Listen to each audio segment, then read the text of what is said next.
Takumi, don't you love cars? Cars go so fast. Takumi, don't you like them to go so fast? Yeah. Yeah, that's great and all, but will you ever shut the up? And yeah, that's the first episode of Initial D. Okay, maybe there's a little more nuance to the story than that. Takumi Fujiwara is your normal high school kid. He goes to school, crushes over girls, and late at night he'll fly down mountain passes, nearly killing every civilian on his path. Just like me in high school. Initial D is probably the best car-related anime of all time, mainly because there's not really any other good ones. But what about me? Shh, shut the f*** up. I said what I said. But also because it's aged very well despite some of its shortcomings. Okay, maybe the cars and CGI look worse than if Code Lyoko was made out of Play-Doh, but everything else is pretty solid. But rather than bore you, let's just go ahead and start with Mount Akina, a mountain with treacherous roads and even more treacherous drivers. Local drivers, young and old, come to this mountain to compete in what's called toge races. Toge meaning pass, referring to mountain passes with windy roads. Late this particular night, we see a mysterious white car blasting down the roads at breakneck speeds, the driver fully in control, blasting funk and Memphis rap beats and chiefing back a fat dart, bro! The driver then hits a sweet-ass 90 before flying past this boomer who's all like, For real, on God, he bustin' for real shit. He's also driving while shaving his face for some reason. Is this something they do in Japan? Am I the only one confused here? It's now the very next day and we're introduced to the protagonist of this story, Takumi Fujiwara, and his best friend Itsuki, who's really f***ing annoying! But he gets better later, I promise. Itsuki is rambling on and on about cars that he wants to buy, namely an AE86 because it's affordable and it's an FR, a front-engine rear-wheel drive vehicle. Takumi, having no clue what the f*** any of this shit means, is like, Takumi, how in the f*** are we supposed to get bitches if we don't have any clean-ass whips? I'm trying to get my d*** wet. Maybe if you got your money up and not your funny up, Itsuki. I heard you guys talking about getting your d***s wet. I can't say it. This dime piece is Natsuki. She's a total bitch. After conversing for a little bit, Natsuki leaves. Itsuki, being the complete incel that he is, creams his little pants at the thought of a female ever talking to him. Me out on a date with Natsuki? So weird! Shut up! Hey, why didn't you tell me she dug me so hard? You never even bothered to mention to me that the Probably because she and I haven't even talked to each other in about a year or so. Huh? We used to belong to the same after-school club. Up until sometime last summer, we were pretty much still friends, I thought. What are you babbling on about, buddy? I mean, really, no one cares.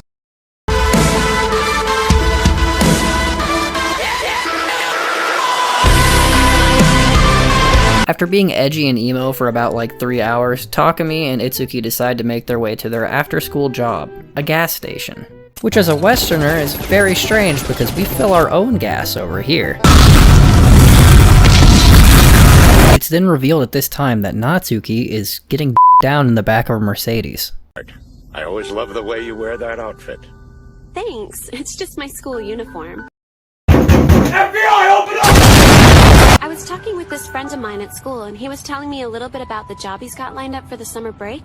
He said after working the entire summer, sometimes with shifts that are over 12 hours a day, he's probably only going to end up bringing in like 120,000 yen. Yes, that sounds about right.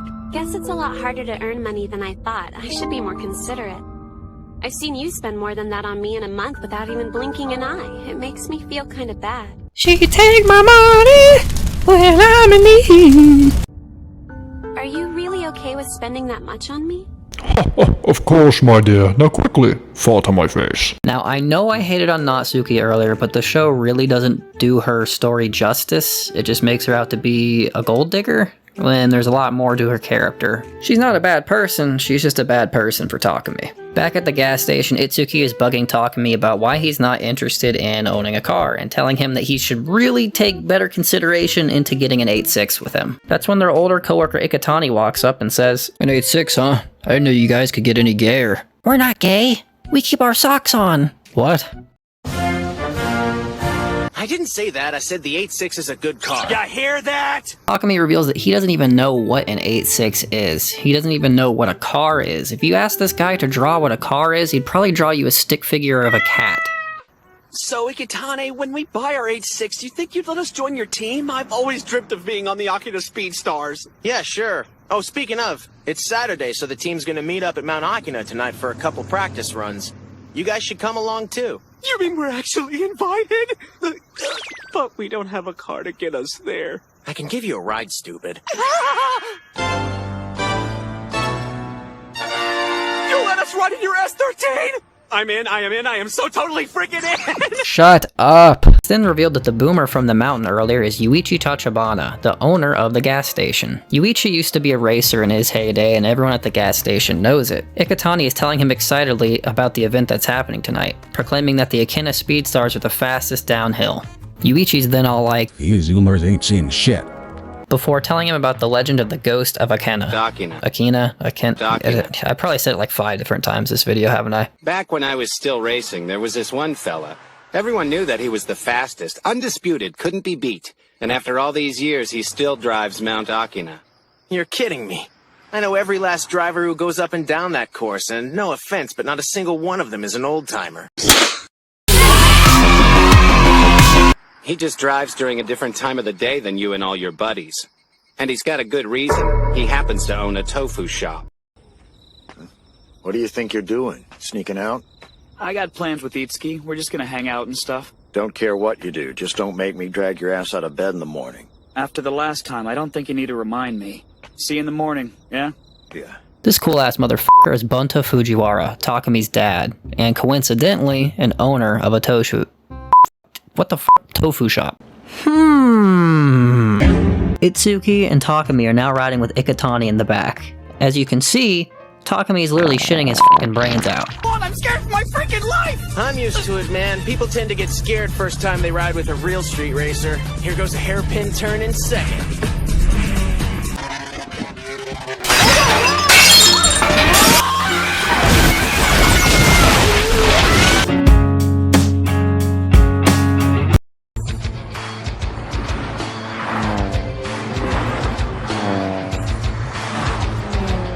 Never seen these guys before. I hope they're not black.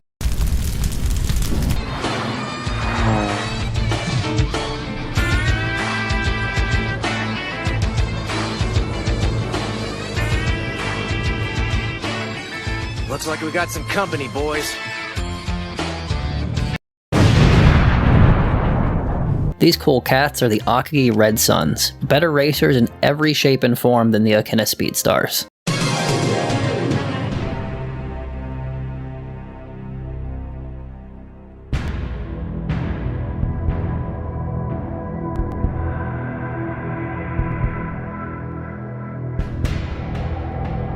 None of the above, the Akina Speed Stars get absolutely shit on.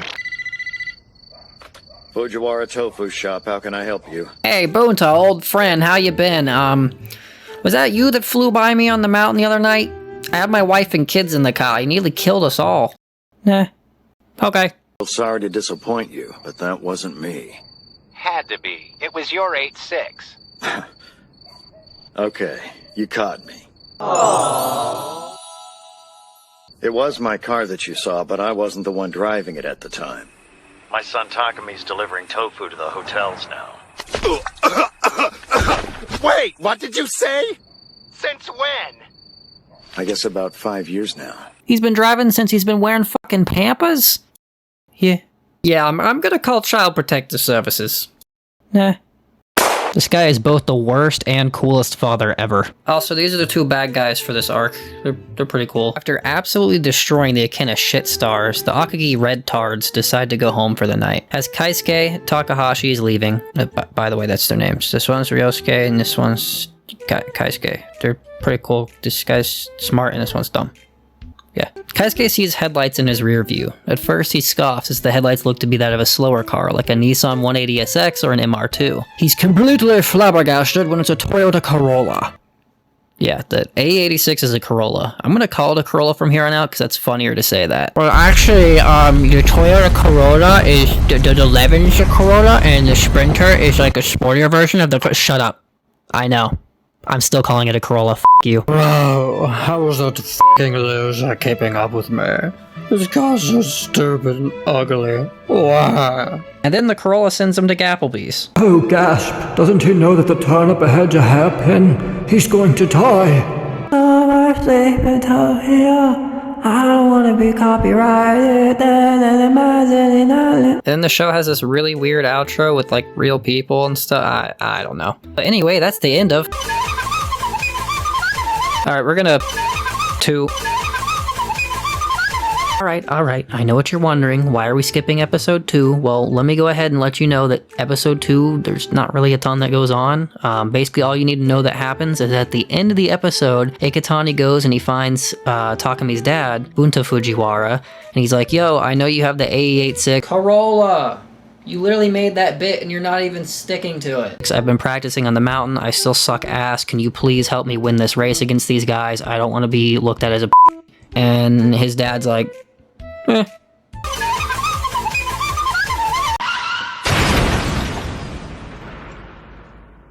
Iketani has just totaled his S chassis. 15 grand OBO. I know what I got. What do you mean Iketani wrecked his car? When did that happen? Last night, he slammed into a guardrail doing a downhill run. That sucks. How much does he want for the rims? I hadn't seen it, but I heard his car got pretty jacked up. But what about the battle on Saturday? He's supposed to anchor the race. Well, I guess that's in the toilet. We gotta find a sub-in for him now, I just don't know who. Iketani decides to go ask Mr. Fujiwara one more time, hoping that he sees the dire situation that he's in. The f*** you want, shitstick? So this is that gay kid's dad. He's not gay. He can read my mind? Yep. You're sure he's not gay? Yep. Damn it. Bunta tells Iketani that he'll think about it, but deep down he knows, I'm too old for this shit. But he's got an ace up his sleeve. He knows someone who's the perfect age to compete for these kids. But Takumi doesn't care about racing, nor does he care about cars. He's good, but why would he compete? There's really no... Oh yeah, there's pussy, that's right.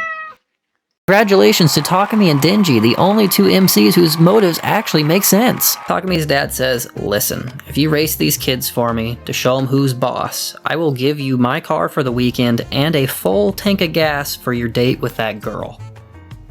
I don't think there has ever been a better bargaining chip in the history of society. Ryosuke is now doing some nerd shit on his computer while Keisuke acts like he knows what's going on. Keisuke, perfect timing. I had a question I wanted to ask you. Yeah, sure. What's on your mind? The 8.6 that you ran into when you were driving on Akina, do you think you could describe the speed of the car, theoretically speaking? For what? Centimeters? You wonder why I'm mom's favorite. All I know is that whenever you're battling someone, you can learn pretty much whatever you need by driving behind them. You can get a good gauge on their habits, their weaknesses, even how their suspension is set up. How you get all that stuff out of your computer simulations, I'll never know. It's probably because he's autistic. Then for the entire rest of the episode, Takumi contemplates going to the event or not because he's scared. Everyone starts to think that this Corolla isn't going to show up, that this secret weapon that the Akina Speedstars have isn't actually real. It isn't until the next that he decides to race or not. This is where I'm going to stop the video, because if you've gotten this far, you obviously kind of have some interest in this show, and I highly implore you to check it out. Alright, my final thoughts. Why should you watch Initial D?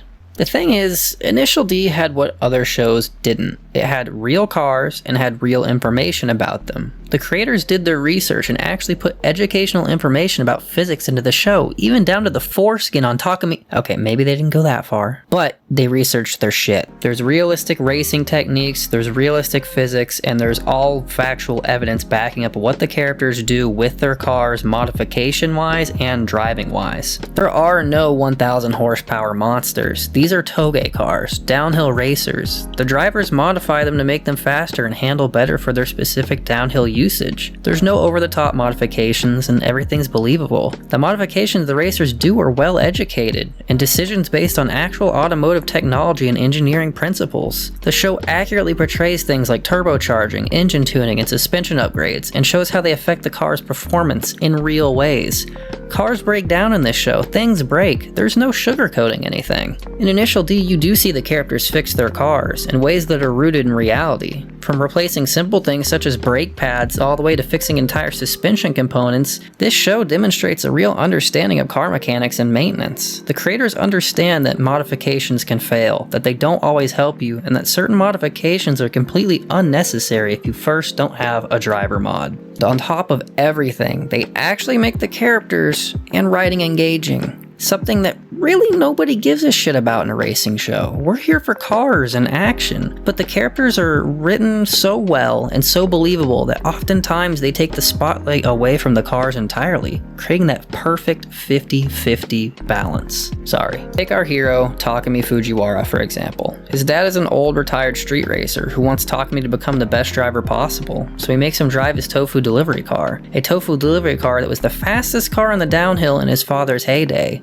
An AE86, a popular Toyota Corolla that was legitimately used for the same reasons in actual racing in Japan. Yes, his father had him drive way too young. Yes, he's probably endangering his son, but he's a good guy who does care about his kid despite being an absolute menace to society. Takumi starts out as just a timid delivery boy who cares little for driving in cars. He views them as a way to get around from point A to point B. It isn't until he races a few local challengers that the heart of a racer is instilled in him. What was once a chore is now his passion, showing that you don't have passions dropped into your lap, you find them yourself. That what may have once been a chore was actually your true calling, and that just because you're good at something doesn't mean it has to feel like a boring way to make ends meet. You can work with what talents you have and find new avenues in them. It isn't conventional to make the lead protagonist of a car show not into cars, but arguably it's genius. By doing this, anyone watching, regardless of if they know anything about cars, can now feel like Takumi. He's the perfect blank slate yet engaging protagonist for this type of show. He's a great representation of the classic hero's journey, but he's also relatable. He's a regular guy who's thrown into an extraordinary situation and he rises to the challenge. And let's not forget the racers that he's gonna go up against. Ryosuke Takahashi, Keisuke Takahashi, and the rest of the racers are all unique and interesting in their own right. They're not just one-dimensional villains, they're complex individuals with their own motivations, desires, and flaws. This makes the races in Initial D feel more than just a simple competition. They're personal battles between very real people. And even supporting characters like Itsuki, who's kind of annoying at first, he's a loyal friend though. He provides comic relief, but he's also a sounding board for Takumi's thoughts and feelings. There's actual drama outside of the racing scenes, and that's what makes it so engaging for just about anyone to watch. There's themes of heartbreak, excitement, determination, friendship, rivalries, jealousy, and triumph, all culminating into the best street racing anime that's ever been seen.